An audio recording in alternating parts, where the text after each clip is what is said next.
शाज़िया फ़ारूकी से दरख्वास्त है कि हमारी मेहमान पद्मश्री मोहतरमा परवीन तलहा तशरीफ़ ला चुकी हैं, आप उनका इस्तक़बाल करें।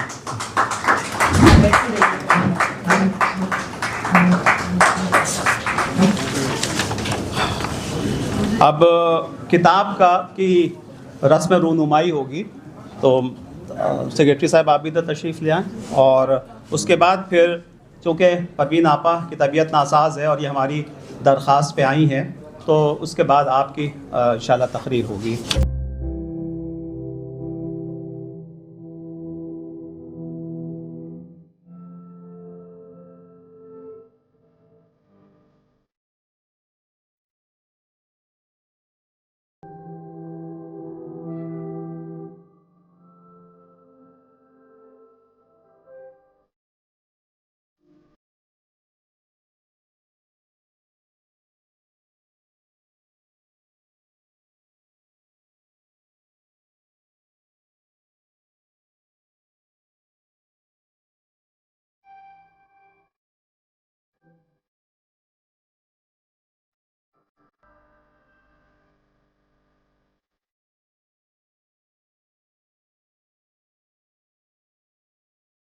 का बहुत शुक्रिया।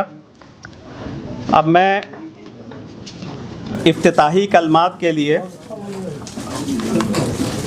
मोहतरमा पद्मश्री मोहतरमा परवीन तलहा साहिबा को ज़हमत देना चाहता हूँ। जब मैं परवीन आपा के पास आपको बुलाने के लिए गया तो परवीन आपा ने हमसे कहा कि तुम मुझे क्यों बुलाना चाहते हो, क्योंकि परवीन आपा आजकल की तबीयत नासाज चल रही है और कुछ और परेशानियों में भी गिरफ़्तार हैं। अरे मैं कुछ अर्ज़ तो कर लूँ फिर। जी, तो कुछ तो अर्ज़ कर लूँ, आपके बारे में दुनिया जानती है। तो मैंने परवीन आपा से यही कहा और मैं आप लोगों से भी यही कहना चाहता हूँ। जब आपने कहा कि मुझे क्यों तुम बुलाना चाहते हो, तुम देख रहे हो मेरी तबीयत ऐसी है, तो देखिए परवीन आपा के बारे में 2 मिनट लगेंगे। परवीन आपा, हाँ, दुनिया जानती है परवीन आपा के बारे में कि ये फर्स्ट मुस्लिम विमेन हैं in any civil services through IAS and allied services. और 1969 में आपने, ये दुनिया जानती है, ये मैंने इसलिए नहीं बुलाया परवीन आपा को, मैंने इसलिए भी नहीं बुलाया है कि परवीन आपा डायरेक्टर जनरल रही हैं कस्टम्स और सेंट्रल एक्साइज और नारकोटिक्स की। परवीन आपा 2004 से 2009 तक UPSC की मेंबर भी रही हैं, मैंने इसलिए भी नहीं बुलाया, सब जानते हैं। अच्छा, जो UPSC का जो मेंबर होता है, UPSC एक कॉन्स्टिट्यूशनल अथॉरिटी होती है with parity of supreme court. फिर परवीन आपा को 2014 में पद्मश्री मिला, मैंने इसलिए भी अपनी बड़ी बहन को नहीं बुलाया। परवीन आपा ने 3 किताबें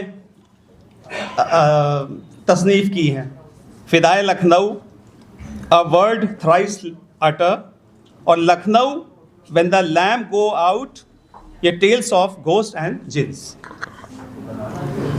अब परवीन आपा को मैंने क्यों बुलाया है, परवीन आपा की किरदार साजी में जिस शख्सियत का रोल रहा है उनका नाम था मोहम्मद तलहा एडवोकेट, यानी परवीन आपा के वालिद। और मोहम्मद तलहा एडवोकेट अलीग थे। और यही नहीं, हमारी उस ज़माने में जो मीटिंग्स हुआ करती थी सन 1965 के बाद जो हालात हुए, तमाम मीटिंग्स की सदारत मोहम्मद तलहा एडवोकेट ने की थी। तो अब आप बताइए कि हम क्यों ना बुलाते परवीन आपा को। मैं इन अल्फाज के साथ दरख्वास्त करता हूँ, परवीन आपा की तबीयत वाकई बहुत ख़राब है, लेकिन हमारी दरख्वास्त पे आई, हम बहुत उनके शुक्रगुजार हैं।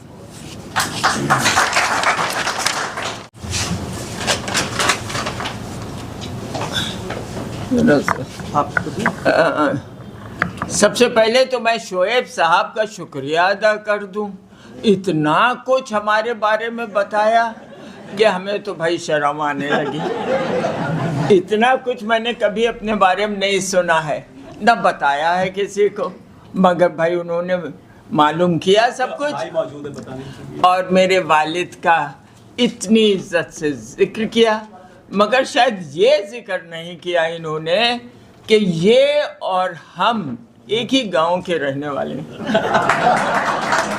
ये जिक्र भूल गए।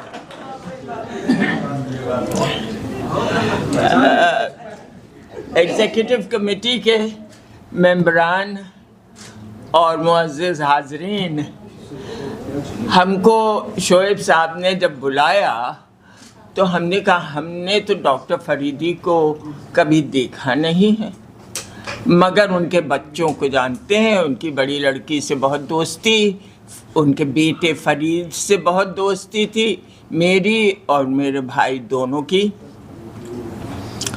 तो उन्होंने कहा नहीं,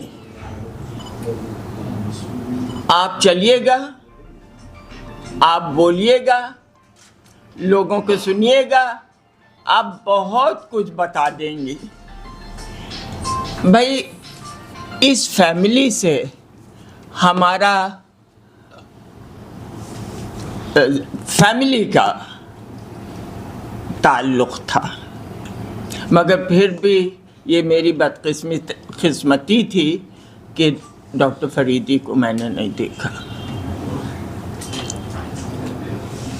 ये बताइए, मैं सोचती हूँ कि उस वक्त भी 1974 में उनकी डेथ हुई, उससे पहले पता नहीं क्या क्या इत्तेफाकात हुए जिसकी वजह से हम उनको देख नहीं पाए।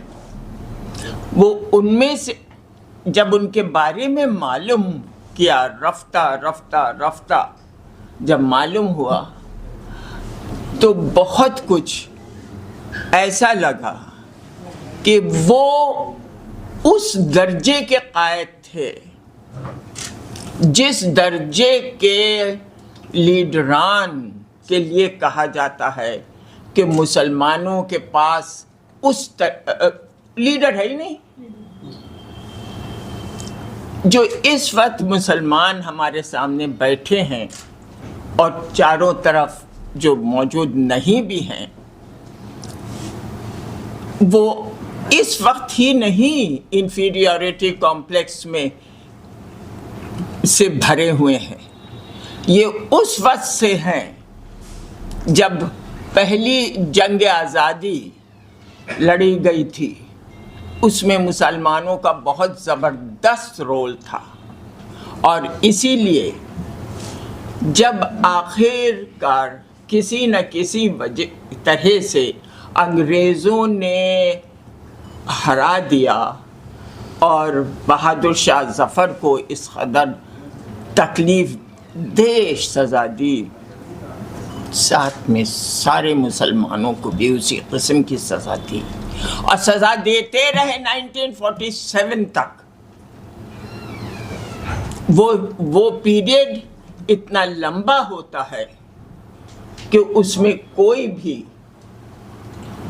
अपने आप को भूल जाता है, अपनी हैसियत भूल जाता है। जब डॉक्टर फरीदी ने उस वक्त कहा कि मैं नहीं चाहता हूँ कि मुसलमान किसी भी इंफीरियरिटी कॉम्प्लेक्स में मुब्तला हों, और उसके लिए उन्होंने रास्ते भी दिखाए, रास्ते पे रोशनी भी डाली, मगर हम लोग तैयार नहीं थे। हम लोग हिचकिचाए, हम लोगों ने कांग्रेस पे एतबार किया और कुछ नहीं मिला। क्या आप मानेंगे कि एक मुल्क का इतना बड़ा प्राइम मिनिस्टर जितना जवाहरलाल नेहरू थे, वो ख़त लिखते हैं पंडित पंत को, जो यहाँ के चीफ मिनिस्टर थे, कि उर्दू को यूपी का सेकंड स्टेटस मिलना चाहिए, और चीफ मिनिस्टर उनकी ना माने। पता नहीं कितने ख़त सुना गया है, पढ़ा गया है, लिखे नेहरू ने अपनी तरफ से। नेहरू जिस आदमी ने 51 के पहले सेंसस में अपनी मादरी ज़बान उर्दू बताई थी। उन्होंने वो खुतूत लिखे थे। इन सब बातों को हमारे डॉक्टर फरीदी के दिमाग में थी। वो एक वक्त ऐसा आया था कि वो कांग्रेस से बेजार हो गए थे और वो आगे का सोचने लगे थे कि अगर इस वक्त ये हालत है मुसलमानों की,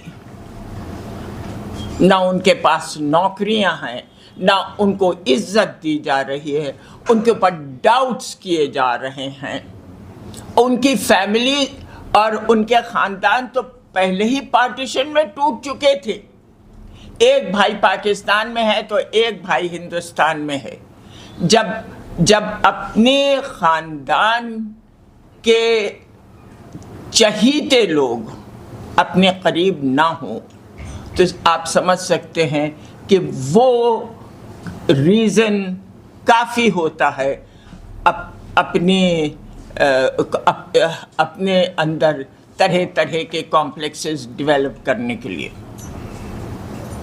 हमें याद है हमारे यहाँ भी जब पाकिस्तान से मेरे वालिद के भाई का, भतीजे का या किसी और रिश्तेदार का ख़त आता था तो ख़त के साथ साथ कोई ना कोई CID का सिपाही भी आता था। साहब ये क्या लिखा है, साहब इसके क्या मानी है। ख़त के उड़ा दिए जाते थे, समझो पर्चे। हर लफ्ज़ पर डाउट होता था। वो ज़माना था जब डॉक्टर फरीदी ने कहा कि अब मुसलमानों को अपने आप को मजबूत कर लेना चाहिए और अपने अंदर से ये इन्फीरियॉरिटी कॉम्प्लेक्स हटा देना चाहिए। मगर इन्फीरियॉरिटी कॉम्प्लेक्स तो यूं ही नहीं हटता है, उसके लिए बहुत कुछ करना पड़ता है। डॉक्टर फरीदी ने जब देखा कि कांग्रेस हमारी नहीं है मगर फिर भी जीतती है मुसलमानों की वजह से, तो वो मैंने अभी अर्ज़ किया कि किस तरह से उन्होंने रास्ता आगे का दिखाया कि अपने आप को तुम मजबूत करो, पढ़ाई करो और वो सब चीज़ें सरकार से मांगी जिसकी ज़रूरत थी। उर्दू यूनिवर्सिटी उन्होंने मांगी, उर्दू ज़बान यूपी के लिए सेकंड स्टेटस मांगा, एम्प्लॉयमेंट्स मांगे, मगर कुछ मिला नहीं। और एक ऐसा वक्त आया जब कांग्रेस को ये महसूस हुआ कि मुसलमान हमको छोड़ रहे हैं, मुसलमान अब हमारी तरफ नहीं है, कुछ करना चाहिए मुसलमानों को अपनी तरफ करने के लिए। उन्होंने सैयद महमूद का सहारा लिया और सैयद महमूद ने मजलिस मुशावरत बनाई जो डॉक्टर फरीदी ने ज्वाइन की और उनके साथी भी उसमें आए, मगर वहाँ वो ज़्यादा दिन नहीं रहे और उन्होंने फिर मेरे ख़्याल से 1960s के एंड में 1968 में अपनी खुद का एक ऑर्गेनाइजेशन बनाया जिसे मुस्लिम मजलिस कहते हैं। ये वो ज़माना था जब अगर पाकिस्तान की दो लड़ाइयाँ हो चुकी थीं, एक तो 1965 में और दूसरी लड़ाई 1971 में जिसमें हिंदुस्तान भी बंगालियों की तरफ से लड़ा, जबकि इंदिरा गांधी का अपना कहना था कि भाई किसी मुल्क, किसी दूसरे मुल्क में इंटरफेयर नहीं करना चाहिए, मगर उन्होंने किया और एक पाकिस्तान का टुकड़ा अलग हो गया। तो हम ये कह रहे हैं, हम तो यहाँ डॉक्टर फरीदी की बात करने आए हैं। डॉक्टर फरीदी उस वक्त भी मेरे ख्याल से 50-55 साल के हो गए होंगे और वो खुद ढूंढ रहे थे एक ऐसा आदमी जो उनके साथ मिल के और उनके बाद भी मुसलमानों को सही रास्ता दिखाए, मगर वो नहीं मिला और उनको इस बात का से बहुत तकलीफ तो पहुंची ही होगी। मगर फिर भी जब एक बार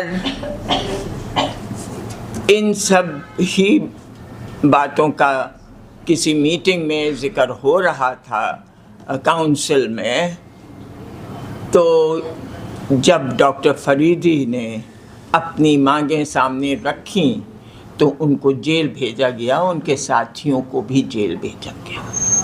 मगर फ़ौरन ही चीफ मिनिस्टर ने ख़त भेजा कि डॉक्टर फरीदी को जेल नहीं मिलना चाहिए, जेल की सज़ा नहीं मिलना चाहिए। उन्होंने इनकार कर दिया। डॉक्टर फरीदी ने कहा, हालांकि वो अपने फॉलोअर्स से खुश नहीं थे, क्योंकि वो जो चाहते थे उस तरह से फॉलो नहीं किया जा रहा था। उन्होंने कहा, जब तक मेरे साथी नहीं रिलीज किए जाएंगे जब तक मैं भी जेल में रहूंगा। इसके अलावा कई बातें उनके बारे में बहुत मशहूर हैं जिनका ज़िक्र भी करना कोई ज़रूरी नहीं है। यानी वो ख़ुद एक बहुत आला दर्जे की फैमिली के थे, बहुत पैसे वाले थे और उनकी प्राइवेट प्रैक्टिस टीबी के बहुत बड़े स्पेशलिस्ट समझे जाते थे और हार्ट के भी। मगर वो अपना सुबह का वक्त गरीबों के लिए देते थे, उस वक्त कुछ नहीं चार्ज करते थे, बस शाम को जो मरीज़ आते थे उनसे चार्ज करते थे। उन्होंने ये भी सोचा कि एक डेली न्यूज़पेपर निकालें जिसका नाम कायद रखा और वो मुफ्त बांटा जाए।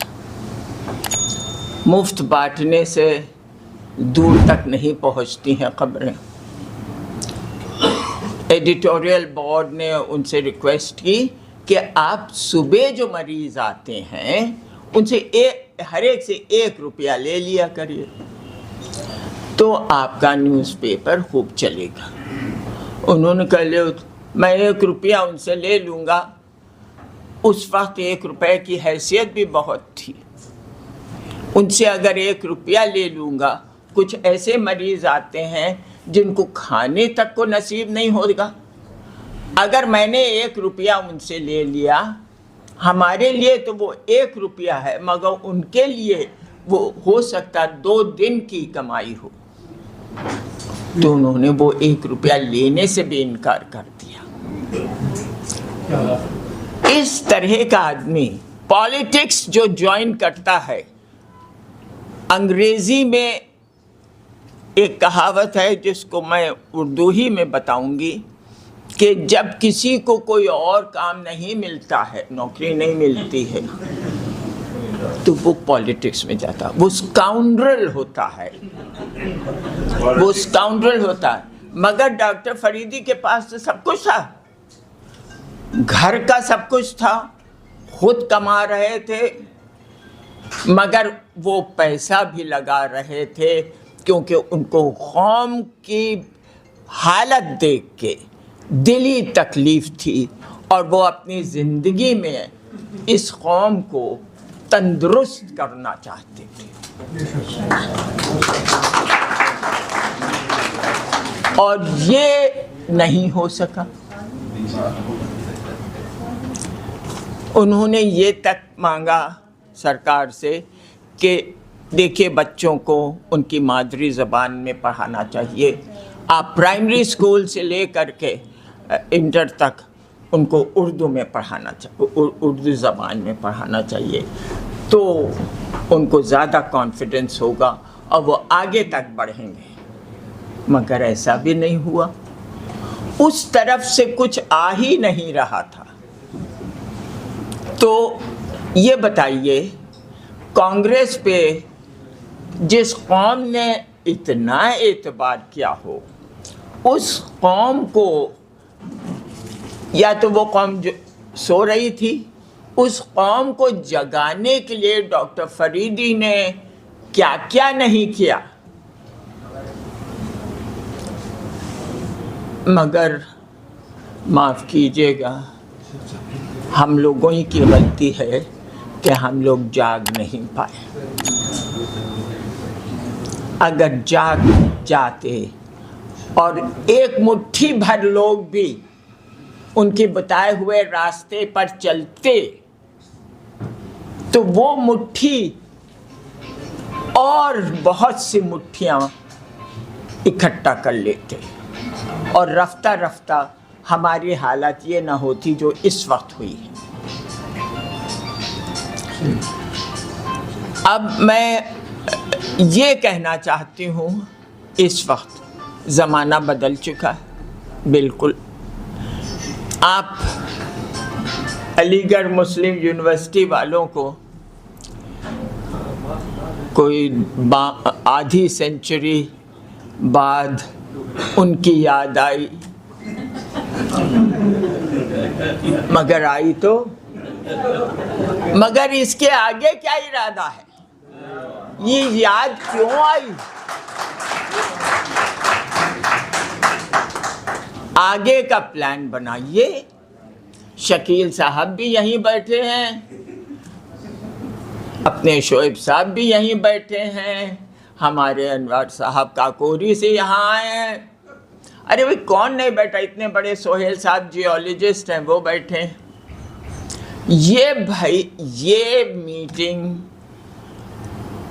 डॉक्टर फरीदी की याद में आधी सेंचुरी बाद जो हुई है, तो इरादा क्या है वो मैं जानना चाहती हूँ। और अगर बगैर किसी इरादे से ये मीटिंग होल्ड की है, तो मेरी ये बहुत हम्बल राय है कि एक प्रैक्टिकल प्रोजेक्ट बनाइए, आप लोग कुछ शुरू कीजिए। यहाँ भी जवान लोग बैठे हैं, उनके सुपुर्द कुछ काम करिए और आगे बढ़िए। ये बुज़ुर्गों का काम नहीं रहा कुछ। बुज़ुर्ग अभी भी रास्ता दिखा सकते हैं, बता सकते हैं। कांग्रेस खुद ढीली पड़ गई है, बिल्कुल कमज़ोर। कांग्रेस या किसी पॉलिटिकल पार्टी पे एतबार ना करिए, कोई पॉलिटिकल पार्टी एतबार के लायक नहीं है। एतबार सिर्फ अपने ऊपर करिए।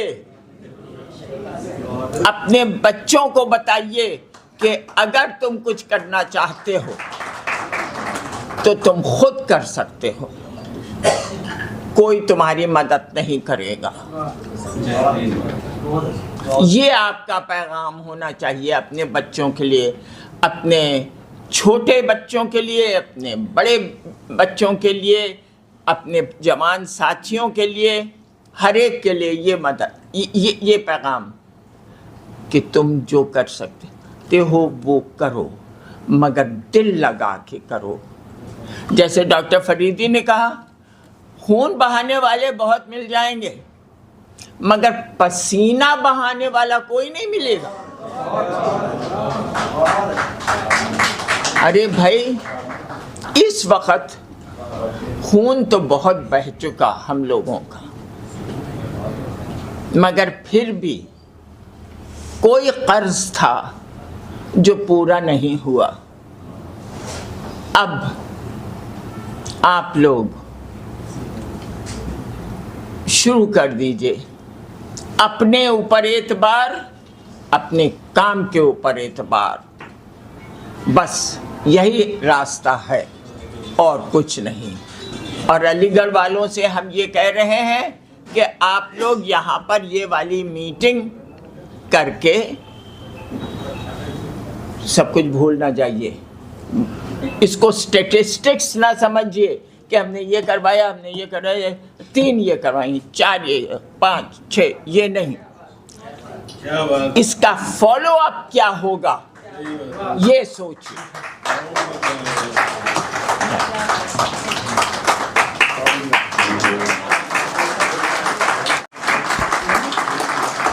बहुत शुक्रिया परवीन आपा, आपने नींद से बेदार कर दिया लोगों को। अब देखिए, अब तो आपको एहसास हुआ होगा कि आपको क्यों बुलाया गया। अब तो मज़ीद वजाहत की ज़रूरत नहीं है। लर्न ऑनलाइन की जानिब से आपसे बस इतनी इल्तिजा है कि हमारे इस प्रोग्राम को लाइक, शेयर और सब्सक्राइब ज़रूर करें। साथ ही बेल आइकन दबाना ना भूलें, जिससे हमारी हर वीडियो आप तक अपलोड होने के साथ ही पहुंच सके। शुक्रिया।